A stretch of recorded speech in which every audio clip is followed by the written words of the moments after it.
올해 추석 연휴는 그리 길지 않아서 귀성길 또 귀경길 움직이시는데 예년보다 어려움이 있지 않을까 하는데요. 네, 그래서 미리 주말을 이용해서 고향에 다녀오는 분들도 계시던데요. 미래 목회 포럼에서는 해마다 명절을 이용한 고향교회 방문 캠페인을 지속적으로 진행하고 있습니다. 미래 목회 포럼 대표 김봉준 목사 모시고 관련 이야기 나눠보도록 하겠습니다. 목사님 안녕하십니까? 안녕하세요. 네, 목사님 반갑습니다. 아홉길 사랑교회를 맡고 있고 미래목회 포럼 대표로 섬기는 김봉준 목사입니다. 네, 반갑습니다. 반갑습니다, 목사님. 자, 올해도 역시 추석 연휴 이 고향교회 캠페인 진행하고 계신 것으로 알고 있는데요.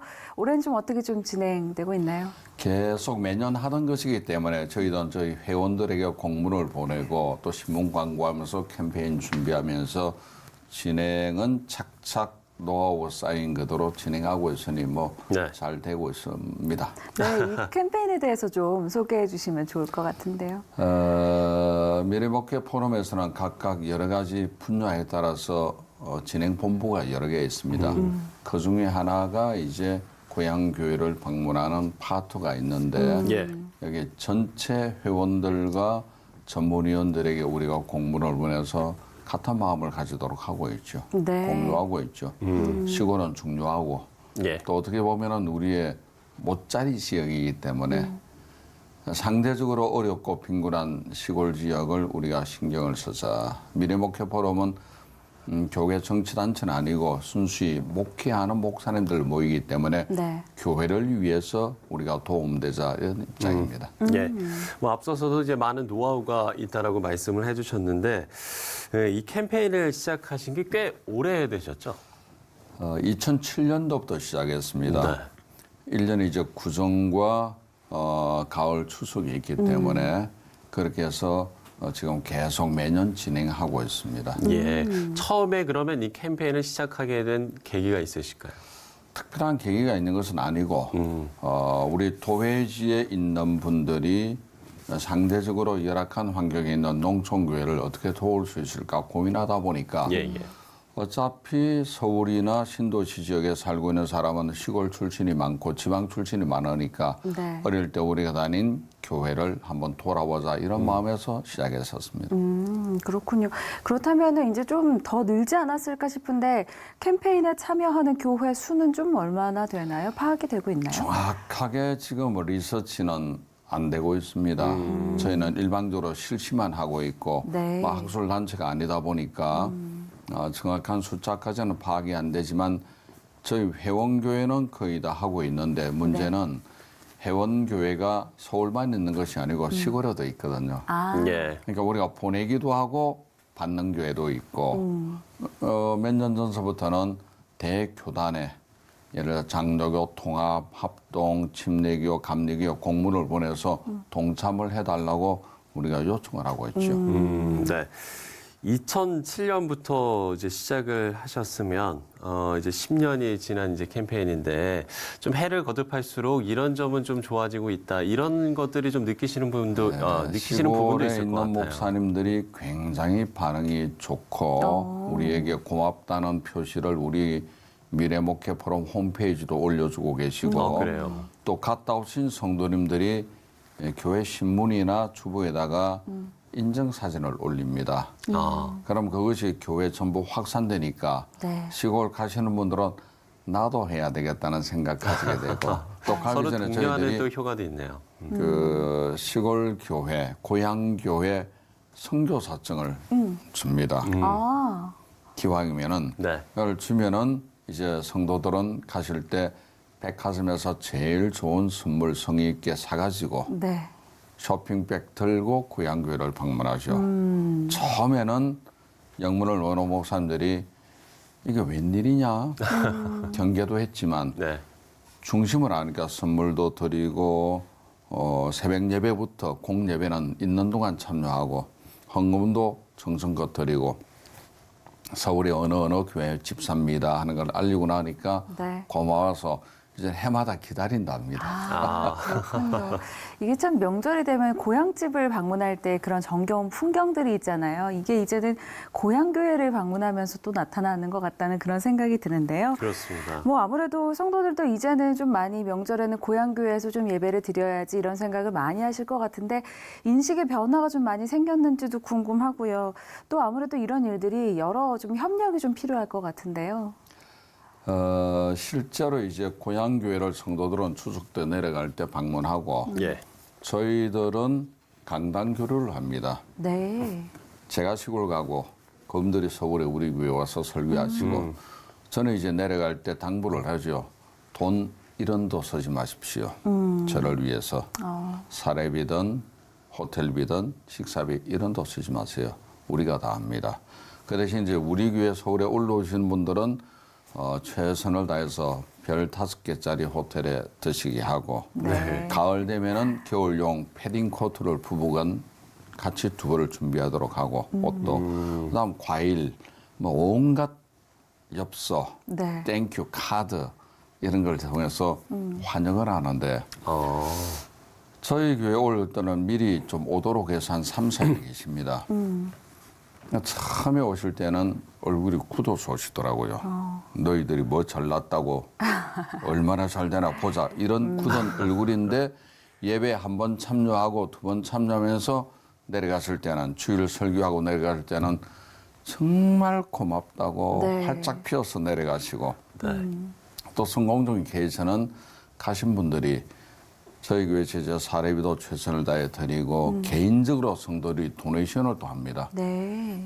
그분들에게 하니까 어떤 교회는 아주 어려운 교회였는데 중형 버스를 샀더만은 그 정도만 해도 시골 교회는 힘을 상당히 얻는 거죠. 네. 어떤 시골을 가보니까 가을에 갔는데 작년 크리스마스 성탄 추리가 강대상에 그냥 있는 거예요. 네. 네.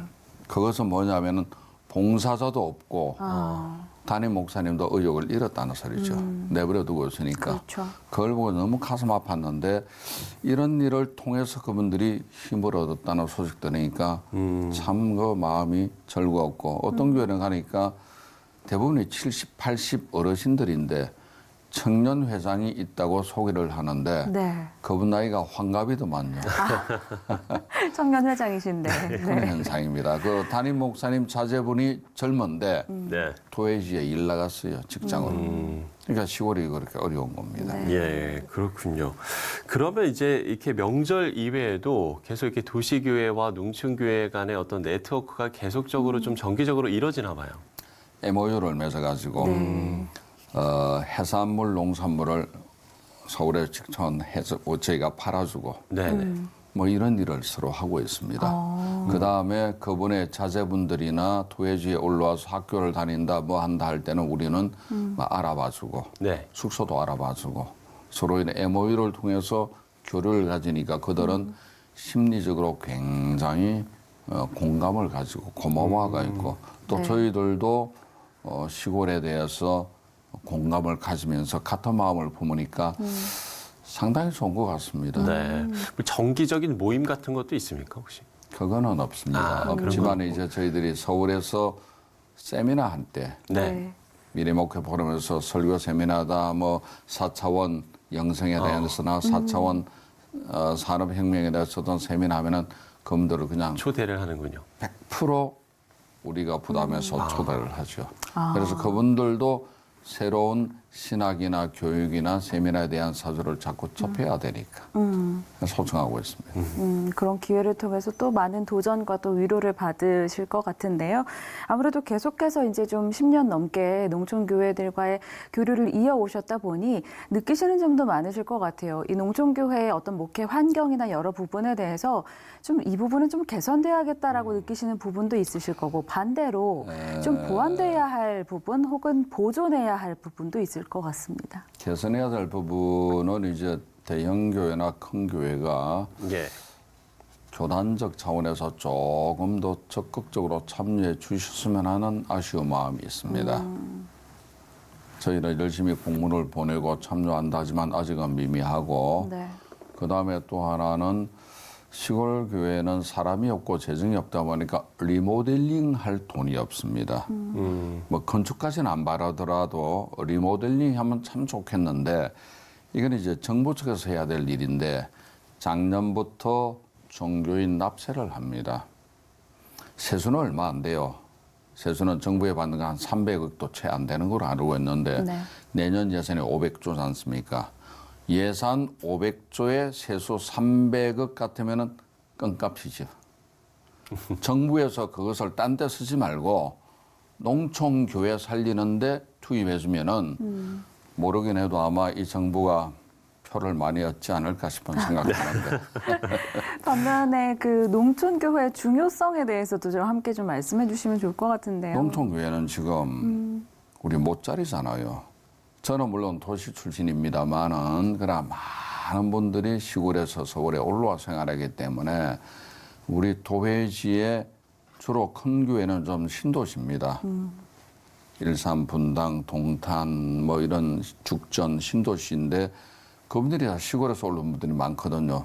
그럼 우리가 못자리입니다. 못자리를 살려야 돼요. 최소한 죽이지는 말아야 합니다. 그러기 위해서 우리가 물심 양면으로 또 신경을 한국교회가 쓰고 또 그분들 위로받으면서 지역에서 난 농산물을 우리가 사드리고 이런 작업이 필요한 것 같습니다. 예, 그렇군요. 뭐 어찌됐든 이런 캠페인으로 인해서 도시교회와 농촌교회의 좀 양극화가 좀 해소됐으면 하는 바람도 조심스럽게 좀 가져보는데 네. 좀 어떤 좀 효과들을 좀 기대하고 계신가요? 앞으로 바라는 점이 있으시다면요. 일단은 도농간의 상생이 되죠. 그리고 도시에서 큰 교회 목회하다 보면은 자기도 모르게 마음이 지나치게 올라가거나 부해질 수 있는데 네. 예수님 하신 말씀이 심령이 가난한 자가 복이 있다고 했기 때문에 그런 면에서 서로 도와주면 좋지 않을까 싶은 생각됩니다.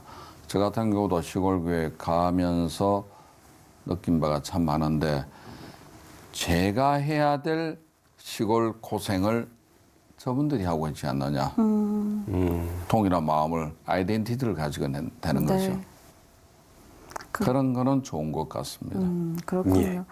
저희가 이제 보통 이제 4차 혁명 시대를 맞았다 이렇게 이야기를 하는데 한국교회도 마찬가지 아니겠습니까? 앞으로 좀 미래를 위한 전략 어떻게 세워나가면 좋을지 한국교회 전반의 방향에 그동안 대해서. 이제 한국교회가 대형교회 위주로 해외 선교에 주력하다 보니까 상대적으로 우리 안방을 소홀히 했습니다. 예. 시골을 소홀히 했거든요. 인구도 줄고 있는 마당에 시골교회는 정말 어렵기 때문에 그런 부분도 우리가 좀 신경을 많이 써야 되지 않을까 싶은 생각이 듭니다. 물론 해외 선교하면서 네. 시골 교회도 우리가 돌아보자. 그래서 뭐 시골의 큰 교회, 도시의 큰 교회라고 잘난 것 아니고 작은 교회 시골에 있다고 해서 기죽을 필요도 없는 것이고 통일한 그렇죠. 마음으로 갖는 것도 좋지 않을까 이런 생각이 듭니다. 네. 이렇게 한국교회 미래를 위한 제언까지 저희가 들어봤습니다. 네. 이제 추석 연휴가 일주일 남았습니다. 고향교회 방문 계획도 꼭 한번 세워보시면 좋을 것 같습니다. 네, 미래목회포럼 대표 김봉준 목사와 이야기 나눠봤습니다. 오늘 말씀 고맙습니다. 감사합니다. 감사합니다. 고맙습니다.